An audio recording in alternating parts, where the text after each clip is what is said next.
শান্ত ছিল। ওদেরকে আবার লেলাই দিল কারা? পাহাড়িরা বলে, আমরা এদেশে আমাদের পাহাড় থেকে সেনাবাহিনী সরায় দাও, বাঙালি সরায় দাও। কেন পাহাড়ে বাঙালি থাকতে পারবে না? এটা তো ওদের বাপের দেশ না। 30 লক্ষ শহীদের বিনিময়ে আমরা 1 ইঞ্চি করে মাটি পেয়েছি।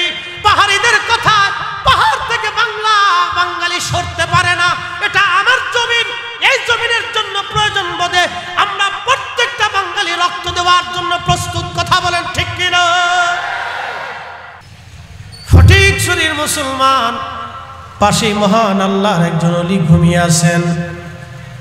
বুঝে যাবে না কেন এই জায়গাটার দাম হলো, কেন এই মাহফিলের দাম হলো। আরবিতে একটা প্রবাদ আছে, শরফুল মাকিনা ওয়া শরফুল মাকান। শরফুল মাকানে ওয়া শরফুল মাকিন। কিছু জায়গার কারণে মানুষের দাম বেড়ে যায়, কিছু মানুষের কারণে জায়গার দাম বাড়ে, কিছু জায়গার কারণে মানুষের দাম বাড়ে। কিছু জায়গার কারণে মানুষের দাম বাড়ে। এই মাহফিলে আসার কারণে আপনাদের দাম বেড়ে গেছে, মাহফিল করার কারণে আপনাদের দাম বাড়লো বলে কারণ কি? আজকে হাদিস থেকে সরাসরি বোঝাবো। আল্লাহর হাবিব আবু সাঈদ খুদরি রাদিয়াল্লাহু আনহু বলেন, আল্লাহর নবীজি সাহাবীদের মজলিসের পাশ দিয়ে যাচ্ছেন। আল্লাহর নবী সাহাবীদের মজলিসের পাশ দিয়ে নবী যাচ্ছিলেন। এমন সময় প্রিয় নবী জিজ্ঞেস করলেন, মা জালাসনাকুম, তোমরা কেন এখানে বসছো? তোমাদের বসার কারণ কি? তোমরা কেন এখানে মাহফিল সাজাইলা, কেন বৈঠক সাজাইলা, কারণ কি? আল্লাহর নবী সাহাবীরা বলেন, ইয়া রাসূলুল্লাহ নাদউল্লাহ, আমরা আল্লাহকে ডাকতে বসে গেলাম, নাহমাদুহু, আল্লাহর গুণ কীর্তন প্রশংসায় আমরা বসে গেলাম, অর্থাৎ আল্লাহর জিকিরে ফিকিরে বসে গেলাম। একবার জোরে বলা যাবে কি সুবহানাল্লাহ?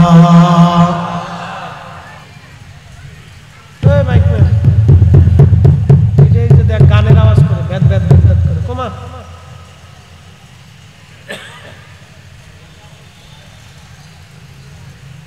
একটু ইয়া করে দাও, নর্মাল করে দাও, হালকা করে দাও, যাতে সবার অসুবিধা না হয়, ভেদ ভেদ যাতে না করে। হ্যাঁ, এবার ঠিক হইতেছে। ওরা বুঝে না, মোবাইল টিপতেছে, খুব টিপার ধান্দা আছে। ওরা যদি ও আসন্ত তাহলে ওরা আগে ওলি হয়ে যেত। কি কথা কয় না?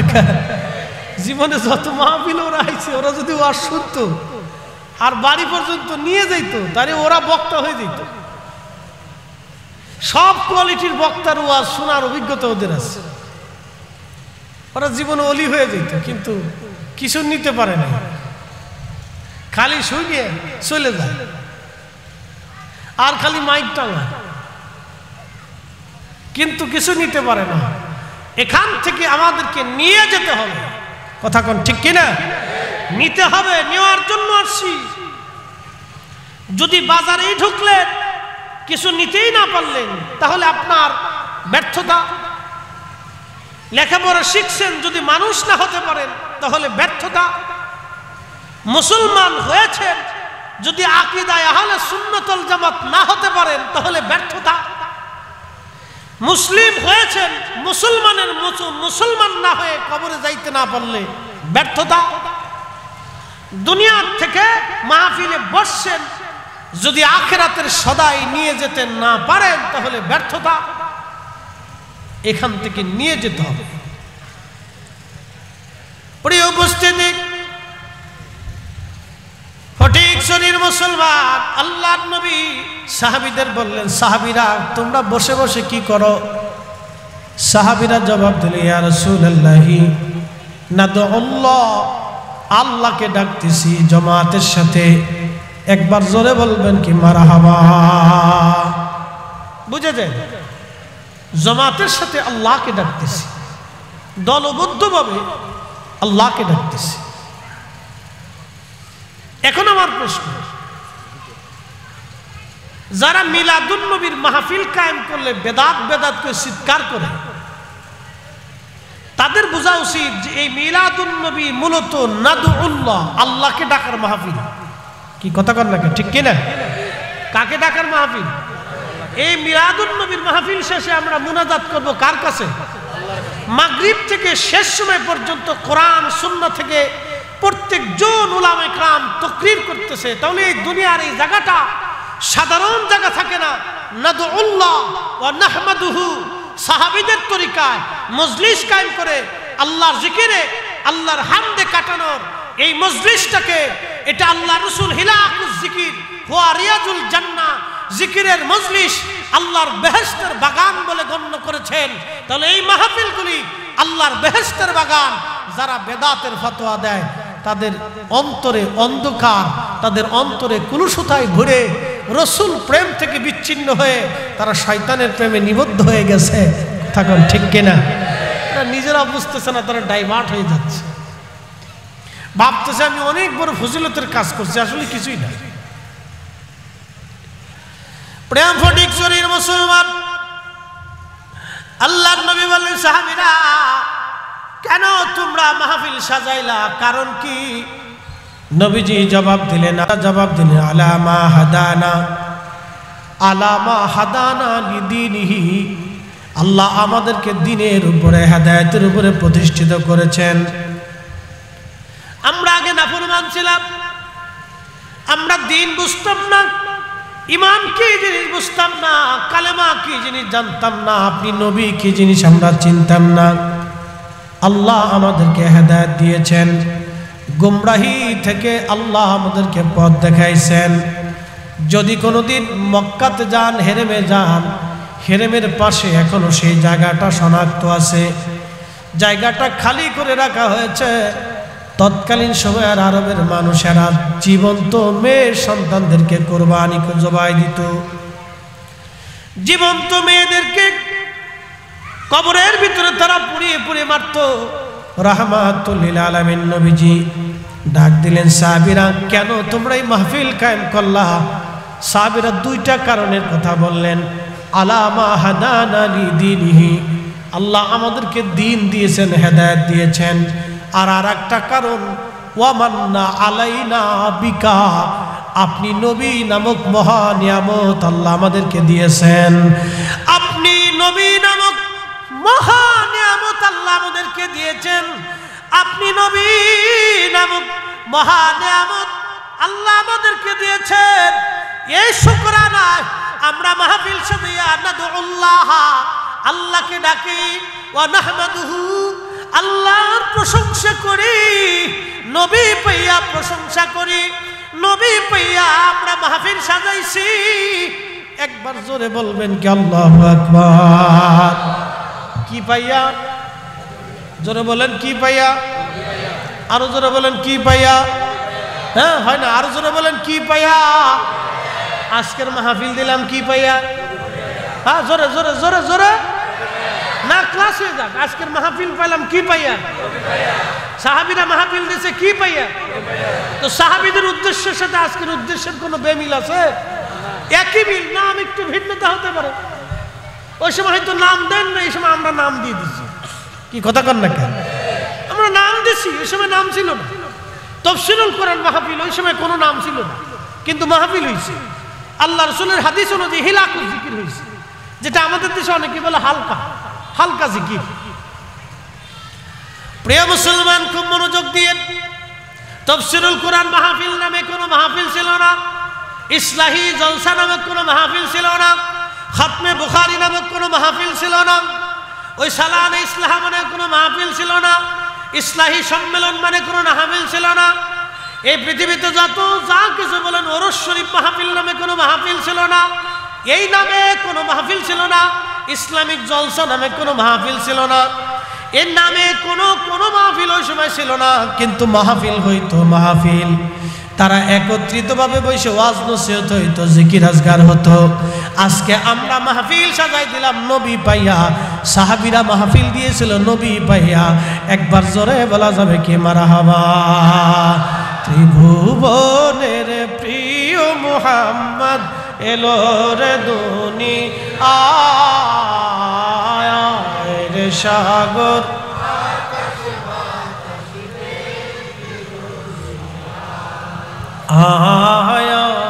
রে সাগর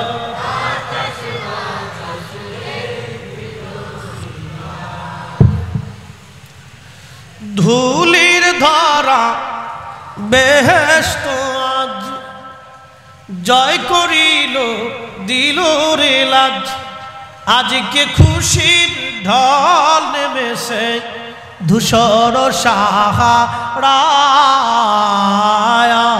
রে সাগর আকাশ বাতাস দেখবি যদি আয় রে সাগর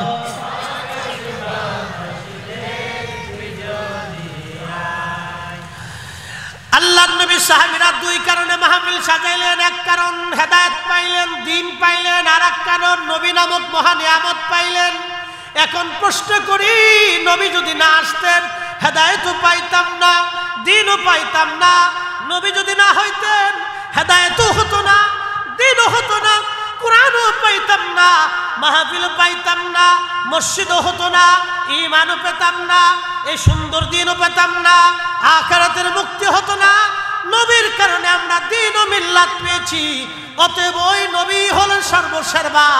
ও মান্না আলাইনা বিকা, আপনি নবী নামক মহা নিয়ামত পাইয়া আমরা মাহফিল সাজায় দিলাম ইয়া রাসূলুল্লাহ। একবার জোরে বলবেন কি মারহাবা। আমরা মিলাদুন নবীর মাসে নবী পাইয়া মাহফিল সাজাইছি। জোরে বলেন কি পাইয়া? নবী পাইয়া পবিত্র মিলাদুন নবীর মাসে আমরা মাহফিল সাজায় দিলাম। বন্ধু আমার খুব মনোযোগ দিবেন।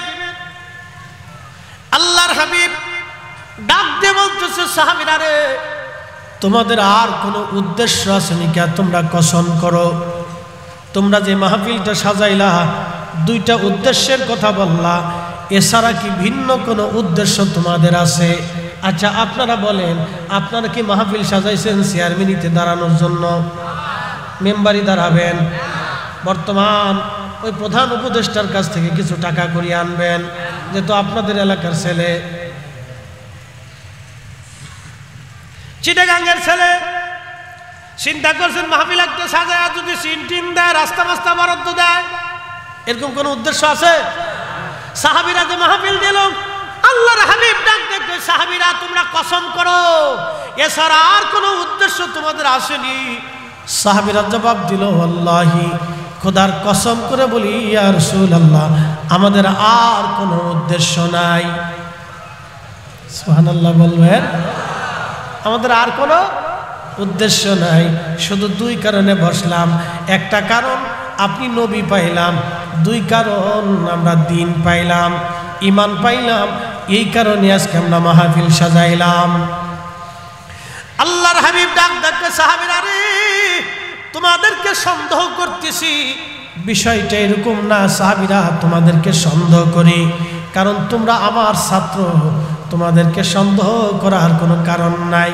কারণ সাহাবীরা নবীর আদর্শে আদর্শবান ছিলেন, সাহাবীরা নবীর রঙে রঙিন ছিলেন, সাহাবীরা নবীর প্রেমে নিজেকে মাতোয়ারা বানিয়েছিলেন।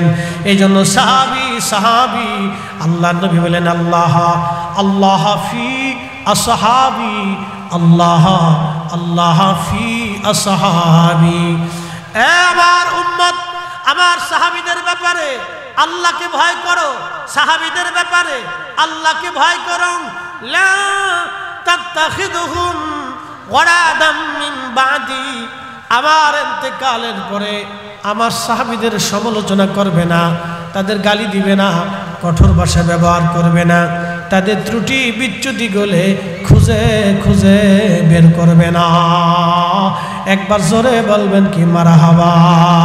আল্লাহ নবী বললেন, আর কোনো উদ্দেশ্য আছে কি তোমরা বলো? সাহাবীরা বলেন, আল্লাহর কসম করে বলি ইয়া রাসূলুল্লাহ, আমাদের আর কোনো উদ্দেশ্য নাই। আল্লাহর নবী রাহমাতুল লিল আলামিন ডাক দিয়ে বলেন, সাহাবীরা রে, তোমাদেরকে আমি সন্দেহ করতেছি, বিষয়টা এরকম না। তোমাদেরকে সন্দেহ করতেছি না, কিন্তু তোমরা শুনে নাও, সাহাবীরা ভালো করে জেনে নাও। ফাতানি জিবরিল আলাইহিস সালাতু ওয়াস সালাম, আমার কাছে জিবরাইল আমিন এসেছে। ফাখবিরনি, অতঃপর আমাকে খবর দিয়ে গেছে, আমারে বলে গেছে, তোমাদের এই মজলিসখানা দেখার পরে আমার মালিক আমার আল্লাহ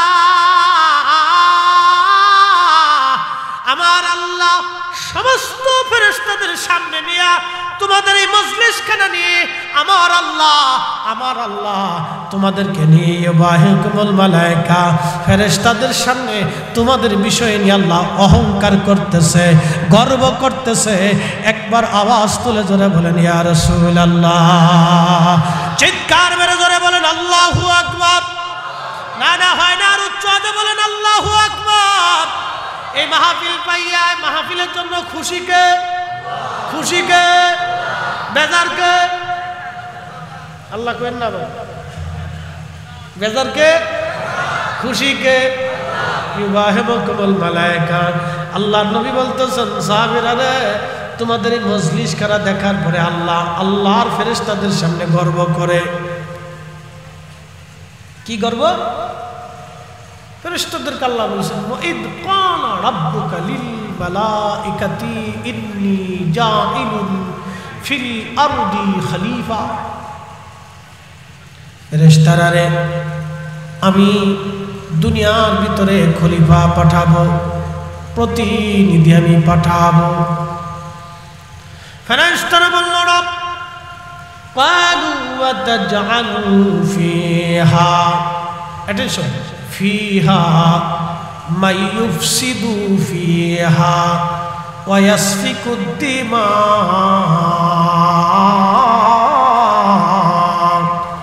এমনকি জাতি আপনি দুনিয়ার মধ্যে পাঠাবেন যারা মারামারি করবে, কাটাকাটি করবে, রক্তপাত করবে, ফ্যাসাদ বাঁধাবে। যারা মারামারি করবে, কাটাকাটি করবে, রক্তপাত করবে, ফ্যাসাদ বাঁধাবে, অশান্তি বাঁধাবে, বিশৃঙ্খলা বাঁধাবে। আজকে ইসলাম বুঝে যাবেন আপনি।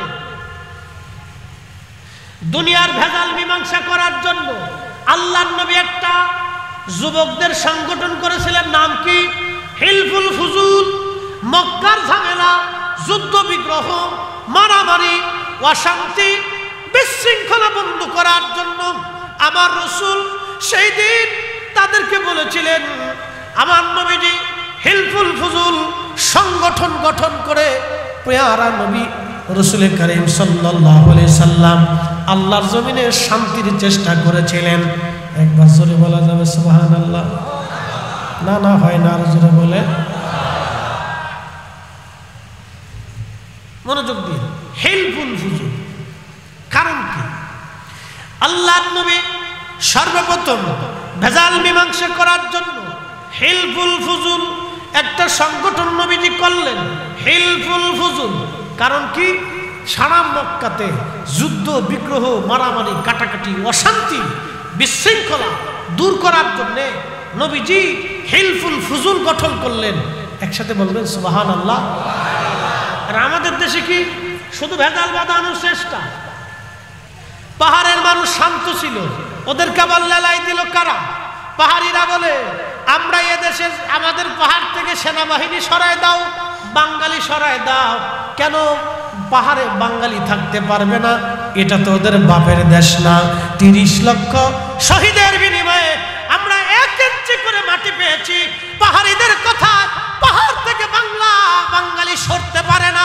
এটা আমার জমিন, এই জমিনের জন্য প্রয়োজন বোধে আমরা প্রত্যেকটা বাঙালি রক্ত দেওয়ার জন্য প্রস্তুত। কথা বলেন ঠিক কিনা? ৩০ লক্ষ মানুষ শহীদ হয়েছে বাংলাদেশের প্রত্যেকটা ইঞ্চি মাটির জন্য। পাহাড়িরা উড়ে এসে দাও, পুরে এসে দাবি করবে যে পাহাড়ের কোনো বাঙালি থাকতে পারবে না। আমরা কি কোনোদিন বলেছি যে আমার ঢাকা শহরে পাহাড়িরা আসতে পারবে না? কথা কেন কেন বলেছেন? এই ফটিকছড়ির মানুষ কি কখনো বলেছে পাহাড়িরা ফটিকছড়ি আসতে পারবে না, পাহাড়িরা চট্টগ্রামে থাকতে পারবে না? আমরা বলেছি পাহাড়িদের সমান অধিকার, বাঙালির সমান অধিকার। ওরা বলে আমরা পাহাড়ি, আমরা বলি তোমরা পাহাড়ি না, তোমরা বাঙালি। আমার যেমন অধিকার তোমারও সেমন অধিকার। তুমি আমার রাজধানীতে আসবে, আমি পাহাড়ে যাব, তুমি আমাকে কষ্ট দেবে না, আমি তোমাকে কষ্ট দেব না। আমি যেরকম নাগরিক সুবিধা পাবো তুমিও সেই রকম নাগরিক সুবিধা পাবে। কিন্তু তোমরা যখন বিশৃঙ্খলা, অশান্তি বাঁধাবে, তখন এই অশান্তি দমন করার জন্য আমরা প্রত্যেক বাংলাদেশি সজাগ আছি। প্রয়োজন বোধে যুদ্ধ করার জন্য আমার দেশের লক্ষ লক্ষ যুবক সেনারা প্রস্তুত হয়ে বসে আছে। কথা বলুন। মাঝে মধ্যে গিয়ে আমার দেশে বিশৃঙ্খলা তৈরি করার অধিকার, অশান্তি বাঁধানো, সমান অধিকারের দেশে আমার জুলুস আমি করব, হামলা করার অধিকার রাখে কে? আমার মাহফিল আমি করব, বন্ধ করার অধিকার রাখে কে? কি কথা কন না কেন? ঠিক কিনা? এদেশে পীর থাকবে, মাজার থাকবে, তরিকা থাকবে, সুন্নিয়ত থাকবে, দাসনে জুলুস থাকবে, মিলাদুন নবী থাকবে, তাফসীর মাহফিল থাকবে, ওয়াজ মাহফিল থাকবে। যার যার কাজ শেষে করুক, কেউ কাউকে বাধা না দিক, সবাই সমানভাবে যার যার অধিকারে শেষে কাজ করুক, আমরা কারোটা বাধা দিতে যাই না। দেখেছেন কোন সুন্নিরা, সুফিরা জীবনে করে দিন কোন মানুষকে আঘাত করে তরিকা প্রচার করে নাই। খাজা বাবা আজমেরি, খাজা বাহাউদ্দিন নকশবন্দ বুখারী, মুজাদ্দিদ আল ফিসানি সরহিন্দি, হযরত শাহজালাল আমিনী মুজাররদি, 360 আউলিয়া, অসংখ্য আউলিয়া আত্মীয়া জমিনের ভিতরে এসেছিলেন। তারা মানুষকে ভালোবাসা দিয়ে, মহাব্বত দিয়ে তারা মানুষের কাছে আল্লাহর দ্বীন পৌঁছায় দিয়ে গেছেন। এটা ওলির জমিন, আল্লাহর ওলির জমিন। এ জমিনে ওলিদের দেওয়া ইসলাম আমরা দেখব। কথা বলেন ঠিক কিনা? আপনার হয়েছে কি? শোনেন, এটা আমার ডিস্টার্ব হচ্ছে।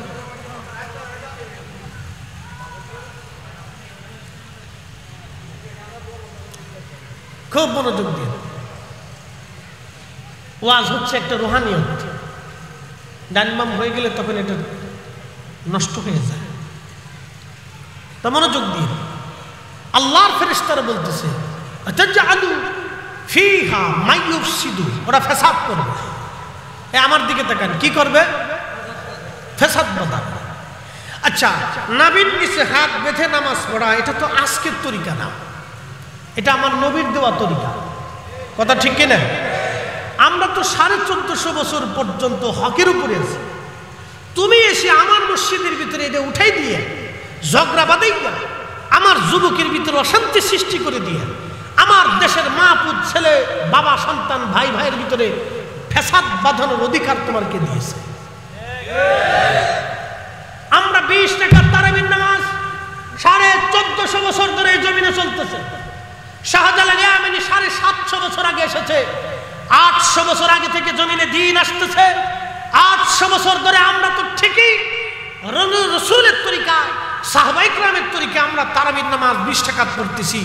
তুমি এসে আমার মসজিদের ভিতর ফিতনা ফাসাদ বাঁধাইয়া 8 টাকা পড়াইয়া আমার দেশের ভেজালে গ্রামে অশান্তি বাঁধানোর তুমি কে?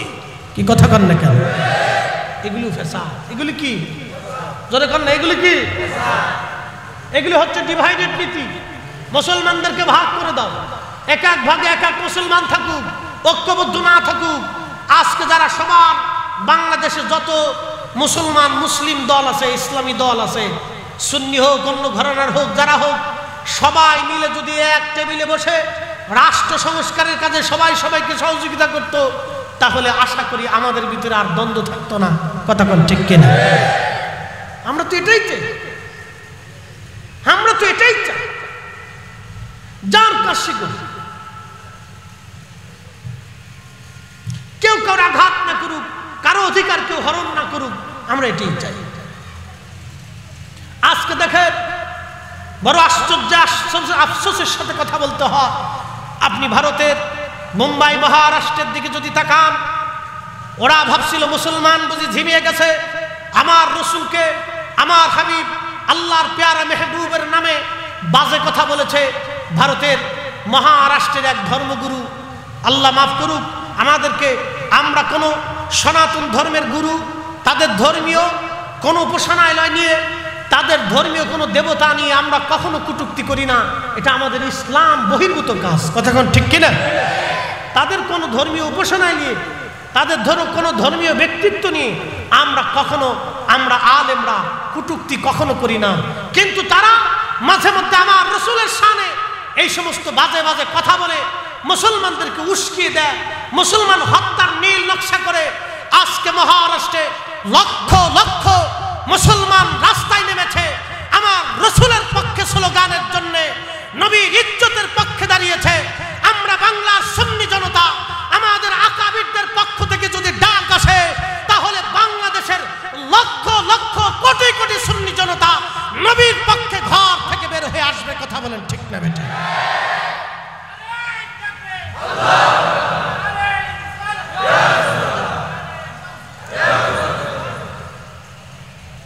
প্রিয় উপস্থিতি, আল্লাহ রসুলের ইজ্জতের বিরুদ্ধে সে যেই দ্বারা পৃথিবীর যত বড় শক্তি দ্বারা আমরা তাকে আমাদের পায়ের জুতার সমান মনে করি। কথা বলেন ঠিক কিনা? আমাদের দেশের হিন্দুরা, সনাতন ধর্মের ভাইরা, তারা আমাদের সাথে মিলেমিশে ব্যবসা করতেছে, পূজা অর্চনা হচ্ছে, নিয়মিত ধর্ম তারা পালন করতেছে। আমরা কোন হিন্দুর বাড়ি, কোন হিন্দু সম্প্রদায়ের উপর আক্রমণ করতে কেউ যদি করতে যায়, তাহলে আমরা অন্যরা বাধা দেই, তাকে হেনস্থা করি। আমরা সেই মুসলমানদের পক্ষ না নিয়ে আমরা হিন্দুর পক্ষ নেই। কথা কোন ঠিক কিনা? এটা অসাম্প্রদায়িক বাংলাদেশ। আমরা সাম্প্রদায়িকতায় বিশ্বাসী না। বিশেষ করে আমরা সুন্নি যারা আছি, তারা আমরা কখনোই অন্য ধর্মের প্রতি কটাক্ষ করে অন্যের ধর্মের মানুষকে আমরা কষ্ট দেওয়ার পক্ষপাতী না। কি কথা বলেন ঠিক কিনা? এবং সুন্নি পীর মাশায়েখরা কখনো এগুলি শিক্ষা, এটা রাসূলুল্লাহর আদর্শ, এটা আল্লাহর হাবিবের শিক্ষা। আমি শিক্ষাটার দিকে পরে চলে যাব, প্রিয় রাসূলের আদর্শের দিকে চলে যাব। খুবই মনোযোগ দিয়ে শুনেন প্রিয় উপস্থিতি, ফটিকছড়ির মুসলমান, আল্লাহর হাবিব আল্লাহর নবী ডাক দিয়ে বলেন, সাহাবীরা, তোমাদের এই মজলিসখানা দেখার পরে আল্লাহ গর্ব করে, ফেরেশতারা সেই দিন বলেছিল, রব, ওরা মারামারি করবে, কাটাকাটি করবে, রক্তপাত করবে, বিশৃঙ্খলা করবে। দেখেন, আপনাকে ইসলাম বুঝে যেতে হবে। শুধু টুপি মাথায় দিয়ে নামাজ পড়ার নাম ইসলাম না। ইসলাম হলো সমাজ থেকে বিশৃঙ্খলা, অশান্তি দূর করে দেওয়া। কি কথা কন না কেন, ঠিক কিনা? অশান্তি, রক্তপাত সমাজ থেকে নির্মূল করা, রাষ্ট্র থেকে অশান্তি, বিশৃঙ্খলা, রক্তপাত, এগুলিকে বন্ধ করে দেওয়ার নাম ইসলাম। ইসলাম হচ্ছে আপনার ইসলাম হচ্ছে আমানতের প্রতি, এবং ইসলাম হচ্ছে ইহসানের প্রতি, এবং ইসলাম হচ্ছে ন্যায়ের প্রতি নিজেকে নিবদ্ধ রাখা। কখনো অন্যায়কে নবী প্রশ্রয় দেন নাই। আপনি যদি আল্লাহর নবীর জীবনী দেখেন, প্রথম থেকে একেবারে শেষ পর্যন্ত আল্লাহর নবী 40 বছর পর্যন্ত নবীজি, কোরআন তখনও নাজিল হয় নাই, আল্লাহর নবী মক্কায় কাটাইলেন। বলেন, কোনোদিন কি নবীজি একটা থাপ্পড় কাউকে মারছে? কোনোদিন কি নবী মিথ্যা কথা বলেছে? কোনোদিন নবী কি কাউকে গালি দিয়েছে? আল্লাহর নবী কোনোদিন কি কোনো মহিলার দিকে বাঁকা নজরে তাকিয়েছে? বরং হিলফুল ফুজুল করে ওই কঠিন সময়ে নবীজি ফাসাদ, পৃথিবী থেকে, মক্কা থেকে বিশৃঙ্খলা, যুদ্ধ দূর করার জন্য নবী সংগঠন করলেন। দেখেন, তখনও কোরআন নাজিল হয় নাই। আল্লাহর নবী শান্তির জন্য, বিশৃঙ্খলা, ফাসাদ দূর করার জন্য নবীজি তখন হিলফুল ফুজুল করে সংগঠন করে যুদ্ধ বিগ্রহ বন্ধ করার জন্য চেষ্টা করলেন। তিনি আমার আপনার নবী রাহমাতুল লিল আলামিন। এই নবীর চরিত্র নিয়ে কোন ধর্মগুরু, হিন্দু হোক আর বৌদ্ধ হোক, খ্রিস্টান হোক আর ইহুদি হোক, কোন ধর্মগুরু, কোন ব্যক্তিত্ব যখন এই নবীর চরিত্র নিয়ে বাজে কথা বলবে, আমরা সুন্নি জনতা কখনো ছেড়ে দেব না। কি কথা বলেন ঠিক কিনা? এটা কখনোই হতেই পারে। আল্লাহর হাবিবের আদর্শ বড় চমৎকার। 40 বছরের জীবন দেখেন আপনি, কত সুন্দর ছিল আমার নবীর জীবন।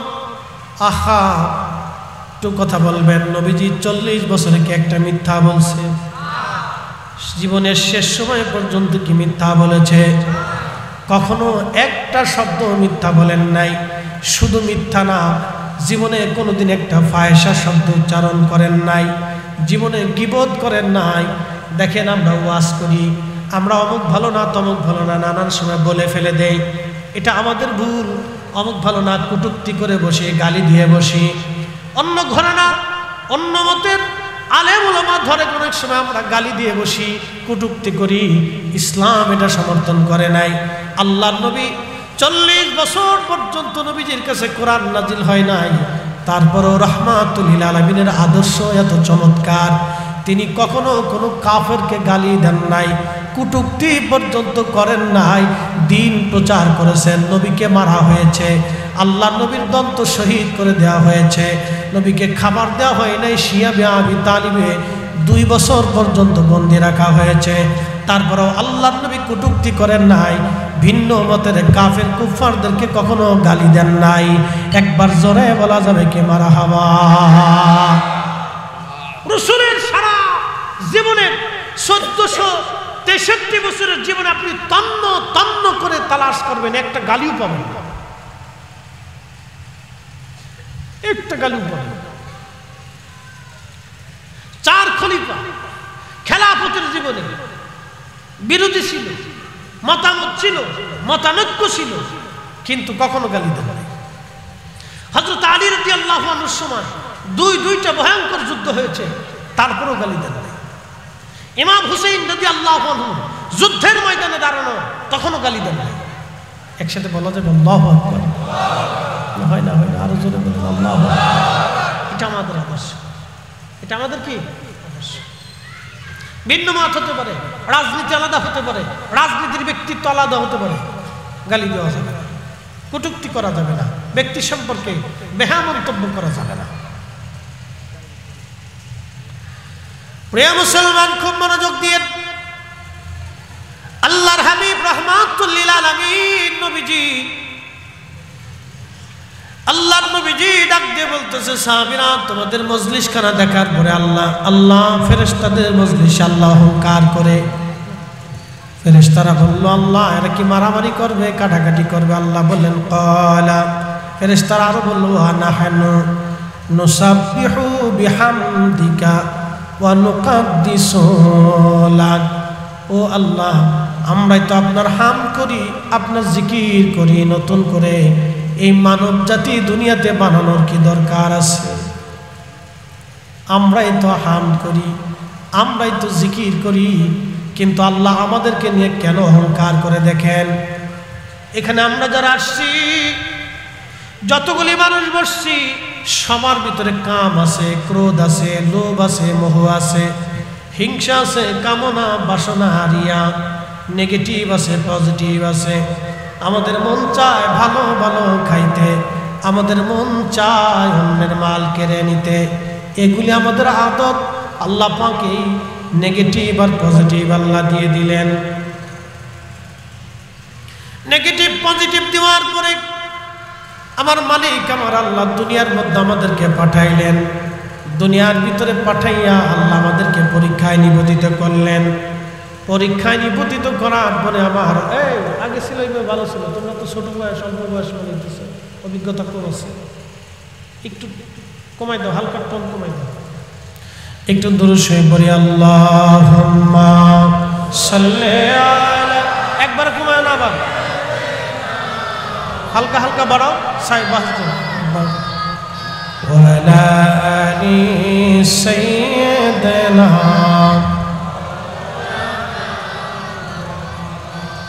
তুমি আল্লাহর প্যারা হাবিব, তোমার তুলনা নাই কেউ, তোমার মতো আকাশ ভ্রমণ করেনি কোন পয়গম্বর। আল্লাহুম্মা সাল্লি আলা মাওলানা মুহাম্মদ ওয়া আলা আলি সাইয়্যিদিনা।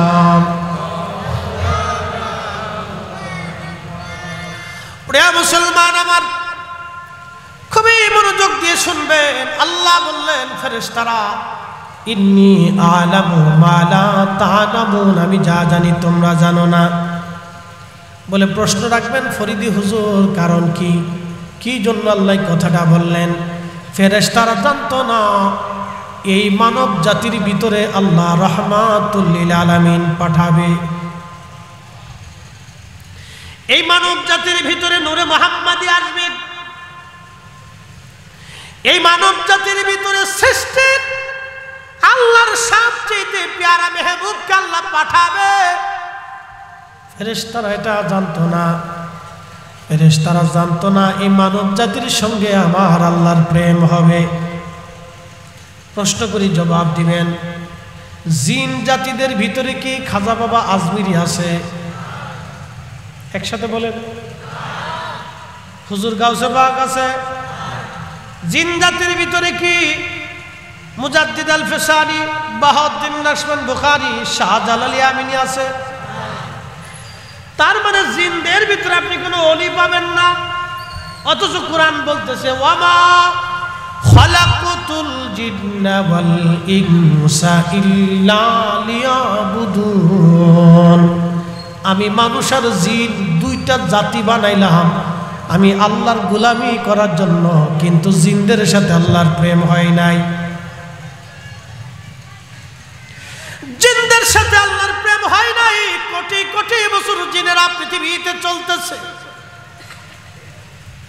কোটি কোটি বছর পৃথিবীতে জিনেরা চলে, জিনদের সাথে আল্লাহর প্রেম হয় নাই। আন্নাল্লাহা ইয়াসজুদু লাহু মান ফিস সামাওয়াতি ওয়া মান ফিল আরদ। হুজুর, নবমণ্ডল, ভূমণ্ডল, সারা পৃথিবী সৃষ্টি, সাত আসমান আর সাত জমিনের ভিতরে যাহা কিছু আছে সব আমি আল্লাহকে সেজদা দেয়। একসাথে বলবেন আল্লাহু আকবার। আল্লাহ তার নবীকে বলতেছেন আলাম তারা, আপনি কি দেখেন না?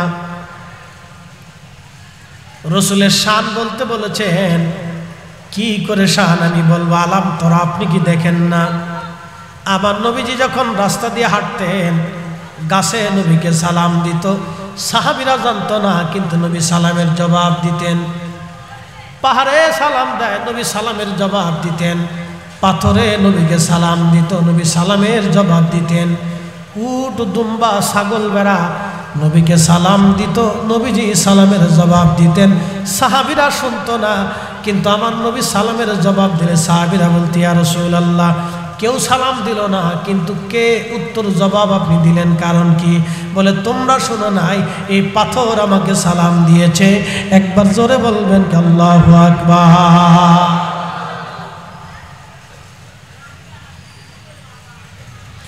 এই জন্য আল্লাহ বলেন আলাম তারা, আপনি কি দেখেন না? সূর্য নবীরে সালাম দেয়, চাঁদে নবীকে সালাম দেয়।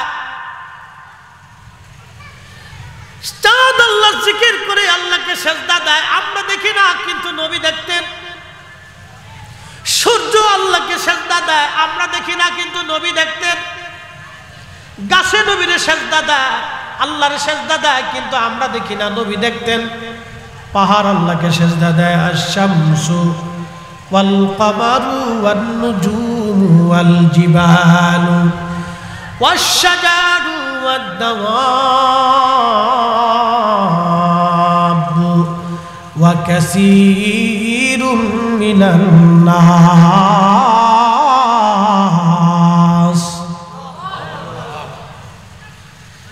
আল্লাহ ডাক দেখে, হাবিব, সূর্য আমাকে সেজদা দেয়, চাঁদ আমাকে সেজদা দেয়, নক্ষত্র আমাকে সেজদা দেয়, পাহাড় আমাকে সেজদা দেয়, গাছ আমার সেজদা দেয়। পৃথিবীতে সৃষ্টিতে যত জীব জন্তু আছে, প্রাণীকুল আছে, সব আমি আল্লাহর সেজদা দেয়। যার জীবন আছে সব আমি আল্লাহর সেজদা দেয়। ওয়া কাসীরুম মিনান নাস, কিছু মানুষ আমি আল্লাহর সেজদা দেয়। আল্লাহ বানাইলেন কত জাতি, হইল না তার প্রেম প্রীতি, অবশেষে মানুষ বানায়, অবশেষে মানুষ বানায় প্রেমের কারণে। প্রেমের ডোরি বান্দরে মদিনার শনে। কথা কন না কেন? ওরে প্রেমের ডোরি বান্দরে মদিনার শনে। সালাতুন ইয়া রাসূলুল্লাহ আলাইকুম। সালাতুন ইয়া রাসূলুল্লাহ সালামুন ইয়া হাবিবাল্লাহ। ফটিকছড়ির মুসলমান, তাহলে আল্লাহর প্রেম হলো নবীদের সাথে, আল্লাহর প্রেম হলো ওলিদের সাথে। কি কথা কোন ঠিক কিনা? আল্লাহর প্রেম হলো কার সাথে? ওলিদের সাথে। একসাথে বলবেন না মারহাবা? তাহলে আমাদের প্রেম হবে ওলিদের সাথে, নবীর সাথে। কি কথা কোন না ঠিক কিনা? যদি আমাদের প্রেম আল্লাহর নবী ওলিদের সাথে হয়, তাকদীর বড় বুলন্দ।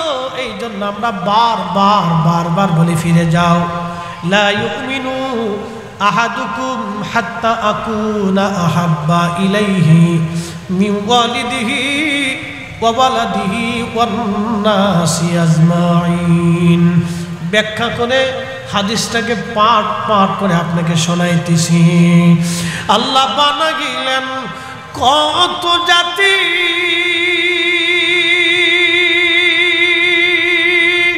হইল না তার প্রেম প্রীতি। আল্লাহ বানাইলেন কত জাতি, হইল না তার প্রেম প্রীতি। অবশেষে মানুষ বানায় প্রেমের কারণে, প্রেমের ডোরি বান্দরে মদিনার শনে। হায়রে প্রেমের ডোরি বান্দরে মদিনার শনে। সালাতুন ইয়া রাসূলুল্লাহ আলাইকুম সালামুন ইয়া হাবিবাল্লাহ। সালাতুন ইয়া রাসূলুল্লাহ আলাইকুম সালামুন ইয়া হাবিবাল্লাহ। আলাইকুম লা ইলাহা ইল্লাল্লাহ, লা ইলাহা। সমস্যা নেই, মির্গি রোগী। লা ইলাহা ইল্লাল্লাহ, লা ইলাহা হাসবি রাব্বি জাল্লাল্লাহ মা ফি কলবি গায়রুল নূর মুহাম্মদ। আহা নূর মুহাম্মদ পড়ো, লা ইলাহা ইল্লাল্লাহ, লা ইলাহা ইল্লাল্লাহ, লা ইলাহা, লা ইলাহা ইল্লাল্লাহ মুহাম্মাদুর রাসূলুল্লাহ সাল্লাল্লাহু আলাইহি ওয়াসাল্লাম। একবার জোরে বলেন না মারহাবা। আচ্ছা, আল্লাহ সুস্থ করবে, অসুবিধা নেই। এটা কি রোগ? আমাদের দেশে মৃগী রোগ। হ্যাঁ ঠিক আছে, ওটা ওই যে আপনার কি কয়, চামড়ার জুতা শুকালে বলা হয়, হয়ে যাবে অসুবিধা। দেখেন আল্লাহ পাক এই যে এখান থেকে বুঝেন একটা রোগ আল্লাহ দিচ্ছে, এর ওষুধ চামড়ার জুতা। আল্লাহ কোথায় আল্লাহ শেফা দিয়ে রাখছে, আপনি কল্পনা করলে আপনার মাথা নষ্ট হয়ে যাবে। আল্লাহ কত বড় মহান কারিগর, কুদরতওয়ালা। আল্লাহু আকবার। তার ওই জুতার ভিতরে ওই একটু বদ একটা পচা গন্ধ আছে, এটা আপনি সহসা পাবেন না, নাকের কাছে নিলে পাবেন। একটা আলাদা সেন্ট আসে, এই সেন্টটা নাকে যাওয়ার সাথেই তার সুস্থতা ফিরে আসে আস্তে আস্তে। এটা আল্লাহর মহান কুদরত। আর চিকিৎসা বিজ্ঞানীরা কত বড় মেধাবী যে এটারে খুঁজে এইভাবে তালাশ করে পাইছে। আল্লাহু আকবার। আল্লাহ তাদের মেধার ভিতরে এটা দিয়ে দিচ্ছে।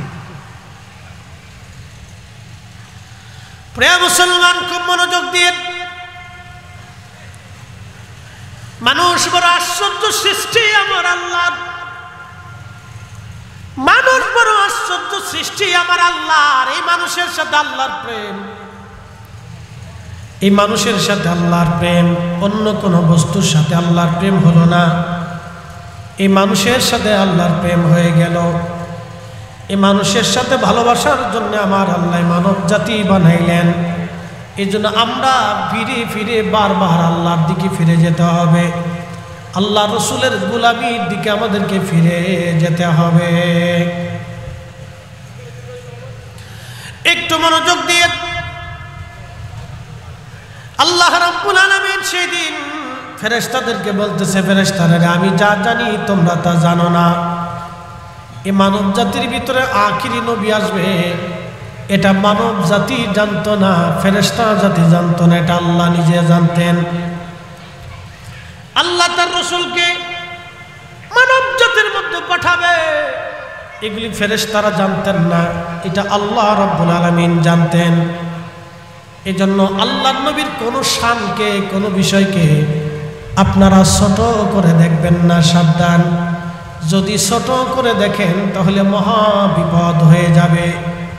আল্লাহর হাবিবের কোনো বিষয়কে ছোট করে দেখবেন না, কোনো বিষয়কে ছোট করে দেখবেন না, তাহলে মহা বিপদ হয়ে যাবে।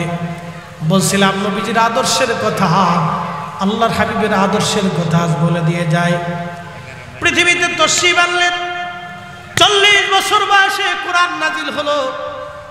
এই 40 বছর কেন, 63 বছরের জীবনে কোনোদিন মিথ্যা কথা বলেন নাই, কোনো মানুষ ঠকান নাই। নবীজি ছিলেন জীবন্ত ব্যাংক, মক্কার জীবন্ত ব্যাংক ছিলেন আল্লাহর নবী। মক্কার মানুষ আল্লাহর হাবিবের কাছে অর্থ করি, সম্পদ পয়সা করি জমা দিতেন। যেইভাবে জমা দিতেন সেইভাবে আল্লাহর নবী তারা ওইভাবেই ফিরাই দিতেন। জীবনে কোনোদিন কোন সময়ের জন্য নবীদের আমানতের খেয়ানত হয় নাই। একসাথে বলবেন আল্লাহু আকবার। না হয় না, আরো জোরে। আমরা কি মূলত এই সুন্নত আমাদের জীবনে বাস্তবায়ন করতে পারছি? পারি না। জীবনে কোনোদিন একটা মিথ্যা বলেন নাই, এটা আমরা বাস্তবায়ন করতে পারি না।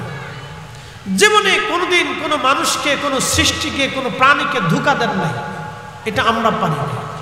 জীবনে কোনোদিন কখনো কোনো সময়ের জন্য কাউকে একটা গালি দেন নাই, ফাহাসা কথা বলেন নাই, আমরা পারি না। জীবনে কোনোদিন কোনো সময়ের জন্য কোনো নারীর দিকে নবীজি কখনো বাঁকা নজরে, কুনজরে কখনোই তাকান নাই, আমাদের জীবনে এটা হয় নাই। জীবনে কোনোদিন কোনো সময়ের জন্য আল্লাহর হাবিব রাহমাতুল লিল আলামিন অন্যায় করে কাউকে একটা থাপ্পড় পর্যন্ত নবী কখনো মারেন নাই, এটা আমাদের জীবনে বাস্তবায়ন করতে পারি নাই। জীবনে কোনোদিন কোনো সময়ের জন্য প্রতিবেশী আশেপাশের মানুষ নবীকে দ্বারা কষ্ট পান নাই, আমরা এই সুন্নত জীবনে আদায় করতে পারি নাই। সালাতুন ইয়া রাসূলুল্লাহ আলাইকুম, সালামুন ইয়া হাবিবাল্লাহ আলাইকুম, সালাতুন ইয়া রাসূলুল্লাহ আলাইকুম, সালামুন ইয়া হাবিবাল্লাহ আলাইকুম, আল্লাহুম্মা সাল্লি আলা।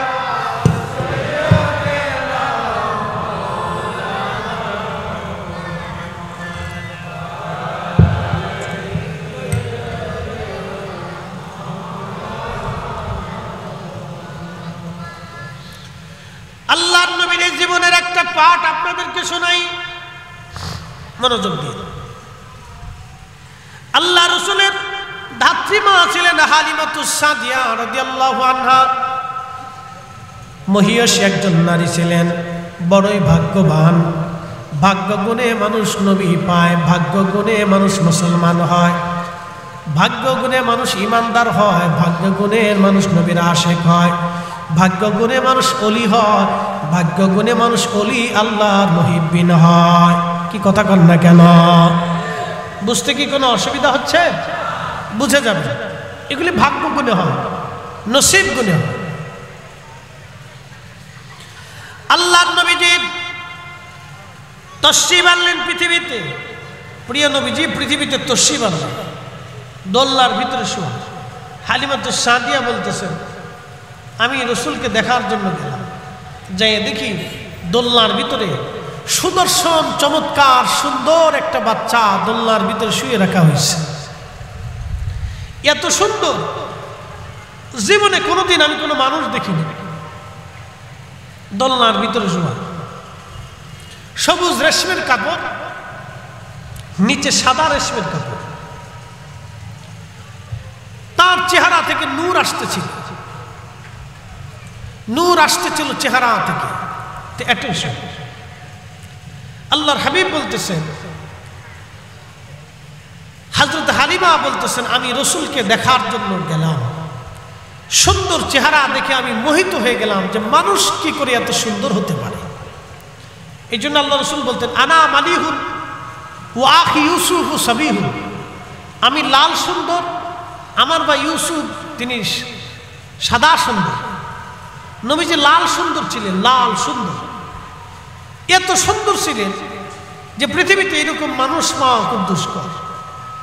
আমরা শোনেন, আমরা অনেক সময় ভাবি হযরত ইউসুফ আলাইহিস সালাম পৃথিবীর সেরা সুন্দর। না, ইউসুফ আলাইহিস সালাম আদম আলাইহিস সালাম থেকে অর্ধেক সুন্দর ছিলেন। মানব জাতির মধ্যে বেশি সুন্দর ছিলেন হযরত আদম আলাইহিস সালাম। আল্লাহ তিনাকে ইচ্ছা করে, আল্লাহর দেওয়া ইচ্ছা অনুযায়ী তার সুরত, গঠন, কাঠামো, নাক, মুখ, চোখ, কান আল্লাহ ইচ্ছা করে বানাইছিলেন। একসাথে বলবেন আল্লাহু আকবার। আল্লাহর ইচ্ছা হয়েছে, সবই আল্লাহর ইচ্ছা, কিন্তু ওই প্রথমটা আল্লাহ নিজে কুদরতি হাতে আল্লাহ পাক রব্বুল আলামিন স্ট্রাকচার তৈরি করে দিয়েছিলেন। তো আদম আলাইহিস সালাম ছিলেন সেরা সুন্দর। আদম আলাইহিস সালামের অর্ধেক সুন্দর ছিলেন ইউসুফ আলাইহিস সালাম।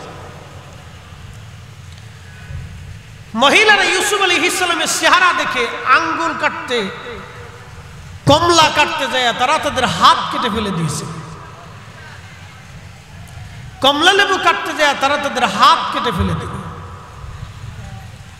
আম্মা জান আয়েশাকে জিজ্ঞেস করা হলো, মা, মিশরের নারীরা ইউসুফ আলাইহিস সালামকে দেখে কমলা লেবু কাটতে যায় হাত কেটে ফেলে দিয়েছে, তারা যদি নবীকে দেখতো তাহলে রসুল কেমন সুন্দর বলবেন কি? আম্মা জান আয়েশা, কি রে মাইক কি লবার, দেখো, আম্মা জান আয়েশা সিদ্দিকা রাদিয়াল্লাহু আনহা তিনি ডাক দিয়ে বললেন, মক্কার মানুষ যদি তারা আমার রসুলকে, ইউসুফকে ওই জায়গা না দেখে যদি তারা আমার নবীকে দেখতো তাহলে তারা শুধু আঙ্গুল কাটতো না, আঙ্গুল কেটে কেটে কেটে কেটে কলিজা পর্যন্ত কেটে যাইতো। তারা বুঝতেই পারতো না কলিজা কেটে যায়। একবার জোরে বলা যাবে কি সুবহানাল্লাহ? কলিজা যে কেটে যাচ্ছে এটা বুঝতেই পারতো না। আমার নবীজি এত সুন্দর, হযরতে ইউসুফ আলাইহিস সালামের চাইতে আমার নবী আরো মহা সুন্দর ছিলেন। কেমন সুন্দর বুঝাইতেছি, হযরতে হালিমাতুস সাদিয়া বলতেছিলেন, আমি নবীজির দিকে তাকায় রইলাম, দেখলাম কেমন সুন্দর বাচ্চা। এমন সময় দেখি নবীজির জুলফি মুবারকের মাঝখান যে ভুরু আছে, মাঝখানে যে কপাল, এই কপালের ভিতর থেকে একটা নূর মুবারক বের হইয়া খেলালাস সামা, মধ্য আকাশ পর্যন্ত নূর চলে গেল। একবার জোরে বলবেন কি মারহাবা? মধ্য আকাশ পর্যন্ত নূর চলে গেল, মধ্য আকাশ, খেলালাস সামা। আমি ওইখানে চুমা দিলাম, আমি তার দুধ পান করাইতে লাগলাম। অসুস্থ ছিলাম, সুস্থ হয়ে গেলাম। আমার উট দুর্বল ছিল, রশি ছিঁড়ে উট দৌড়াইয়া দৌড়াইয়া কাবা শরীফের সামনে যায় সেজদার মধ্যে পড়ে গেল।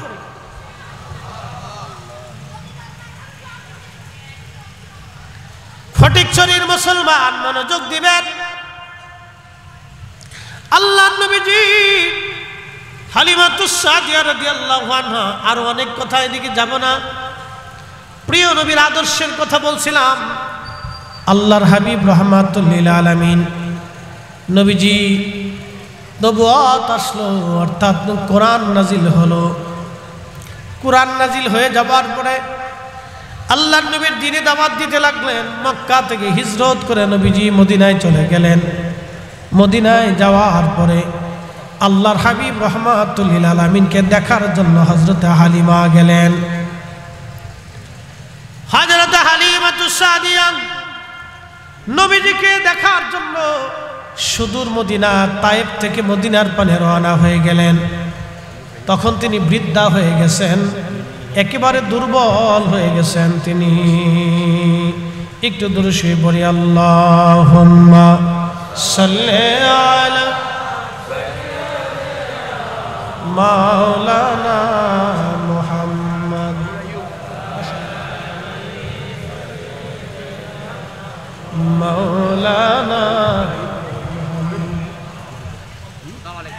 তুমি মোদের আশার আলো, তাই তো তোমায় বাসি ভালো, তুমি মোদের আশার আলো, তাই তো তোমায় বাসি ভালো।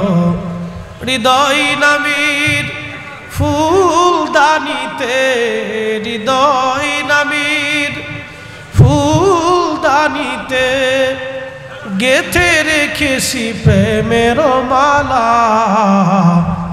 ইয়া রাসূলুল্লাহ ইয়া হাবিবাল্লাহ, ইয়া রাসূলুল্লাহ ইয়া হাবিবাল্লাহ, ইয়া রাসূলুল্লাহ।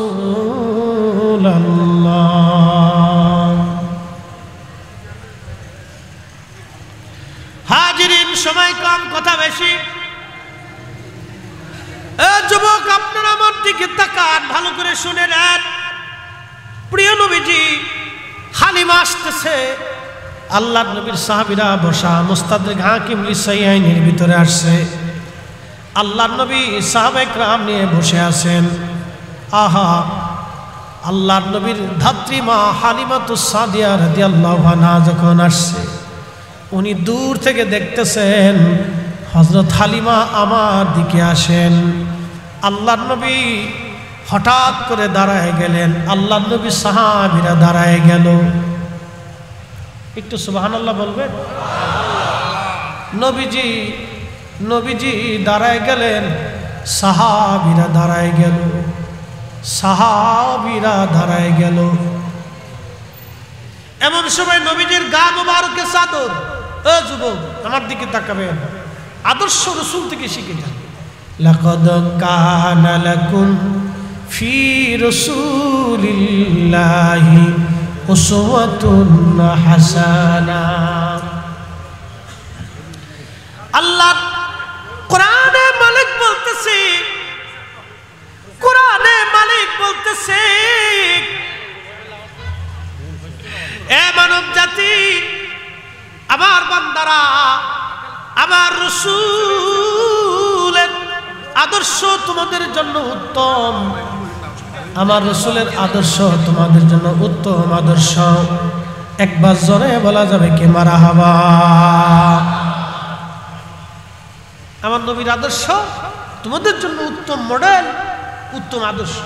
অ্যাটেনশনে আমার দিকে তাকাবেন, ভালো করে বুঝে যাবেন। আজকে আল্লাহর নবী দাঁড়ায় গেলেন, একসাথে বলবেন সুবহানাল্লাহ। কেন দাঁড়াইছেন? হালিমাতুস সাদিয়া রাদিয়াল্লাহু আনহা আসতেছেন। হালিমা দামি না নবী দামি? জোরে জোরে জোরে। হালিমা মর্যাদাবান না নবী মর্যাদাবান? নবীজি দাঁড়ায় গেলেন হযরত হালিমাতুস সাদিয়ার জন্য। নিজের গায়ের চাদরখানা তিনি বিছাই দিলেন। এ যুবক, মাকে কি করে সম্মান করতে হয় এখান থেকে বুঝে যেতে হবে। বাবাকে কি করে ইজ্জত করতে হয় এখান থেকে বুঝে যেতে হবে। সন্তান যদি ডিসি হয়, বাবা যদি কৃষক হয়, তাহলে ডিসিকে নিজের চেয়ার ছেড়ে দিয়ে বাবাকে বসতে দিতে হবে। এটাই হলো আদর্শ সন্তান। কথা কোন ঠিক কিনা? কিন্তু বড় আফসোস, আমার দেশে হায়ার এডুকেটেড পারসন বিরাট ইউনিভার্সিটির শিক্ষা করে এসে আমার দেশের ছেলেরা বাবা মাকে বৃদ্ধাশ্রমে পাঠিয়ে দিচ্ছে। যেই শিক্ষা বাবা মাকে মর্যাদা দিতে জানে না, বাবা মার ইজ্জত দিতে জানে না, ওই শিক্ষার 4 পয়সাও সমাজে রাষ্ট্রে কোনো মূল্য নাই। কথা বলেন ঠিক না? কোনো দাম নেই, কোনো মূল্য। শিক্ষা আপনাকে মানুষ বানাইতে হবে। এই জন্য অলিরা আসছিলেন। কারা আসছিলেন? আমি কেন অলিদেরকে ভালোবাসি ভালো করে বুঝবো। অলিরা আসছিলেন। অলিরা এসে আমার আপনার মতো অমানুষ, যা আমরা মানুষ হইতাম না, তাদের সোহবতে, নৈকট্যে, দর্শে, তালিমে, তরবিয়তে বৈশা তারা আমাদেরকে মানুষ হতে শিখিয়েছে। কি হতে শিখিয়েছে? মানুষ হতে শিখিয়েছে। যদি তারা এই ভূখণ্ডে না আসতেন, ইসলাম পাও তো দূরের কথা, কালেমার আজান পাও তো দূরের কথা, মসজিদ পাও তো দূরের কথা, মাদ্রাসা পাওয়া তো দূরের কথা, যদি সুফিরা অলিরা এদেশে না আসতো ইসলামের সুঘ্রাণও আপনারা পাইতেন না। আপনাকে কৃতজ্ঞ হতে হবে, কৃতজ্ঞ হতে হবে। প্রিয় উপস্থিতি, হযরত হালিমাতুস সাদিয়াকে দেখে নবীজি দাঁড়ায় গেলেন, গায়ের চাদর খানা বিছাই দিলেন, সাহাবীরা সরে গেলেন। মহিলা আসতেছে নবীজির কাছে, সাহাবীরা সরে গেলেন। সাহাবীরা যখন সরে গেলেন, আল্লাহর নবী দাঁড়ানো, গায়ের চাদর বিছাই দিলেন আমার নবী। আহা, কত বড় আদর্শ! কোরআন বলতেছে ওয়া ইন্নাকা লাআলা খুলুকিন আযীম।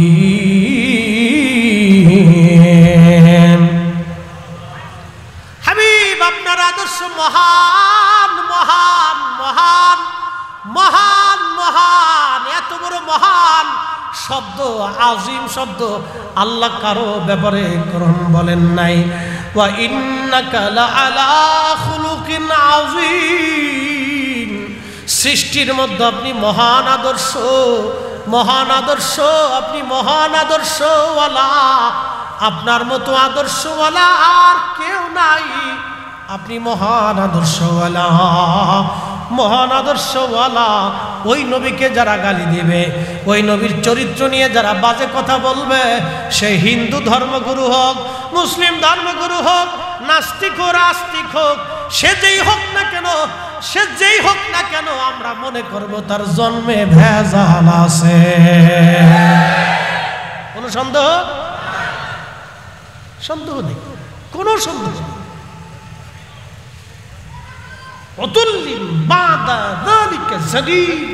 নবী গো, আপনাকে যারা গালি দেয়, আপনার চরিত্র নিয়ে যারা কটূক্তি করে, আপনি রাসূলের শানকে যারা খেলাফ করে, আমার হাবিব আপনি শুনে রাখেন, তাদের জন্মে ভেজাল আছে, ত্রুটি আছে, তাদের জন্মে বিচ্যুতি আছে, যার কারণে তারাই সমস্ত বাজে কথা আপনি নবী সম্পর্কে উত্থাপন করতে পারে। একসাথে বলবেন আল্লাহু আকবার। কোরআন শরীফ থেকে আল্লাহ নিজে বলে দিয়েছেন। অ্যাটেনশন, মাকে কি করে সম্মান করতে হয় নবীজি প্র্যাকটিক্যাল শিখিয়েছে, প্র্যাকটিক্যাল শিখিয়েছে। আচ্ছা বলেন তো, আমি যত বড় বক্তা হই, আমার মায়ের কাছে আমার কোনো দাম আছে? কোনো দাম নেই। আমরা যত বড় শিক্ষিত হই, বাবার কাছে আমার কোনো মূল্য আছে? বাবা বাবাই। তার একদিনের মাথার ঘায়ে, মাথা থেকে যে ঘাম পড়ে গেছে, এর মূল্য আপনি পরিশোধ করতে পারবেন না, অসম্ভব।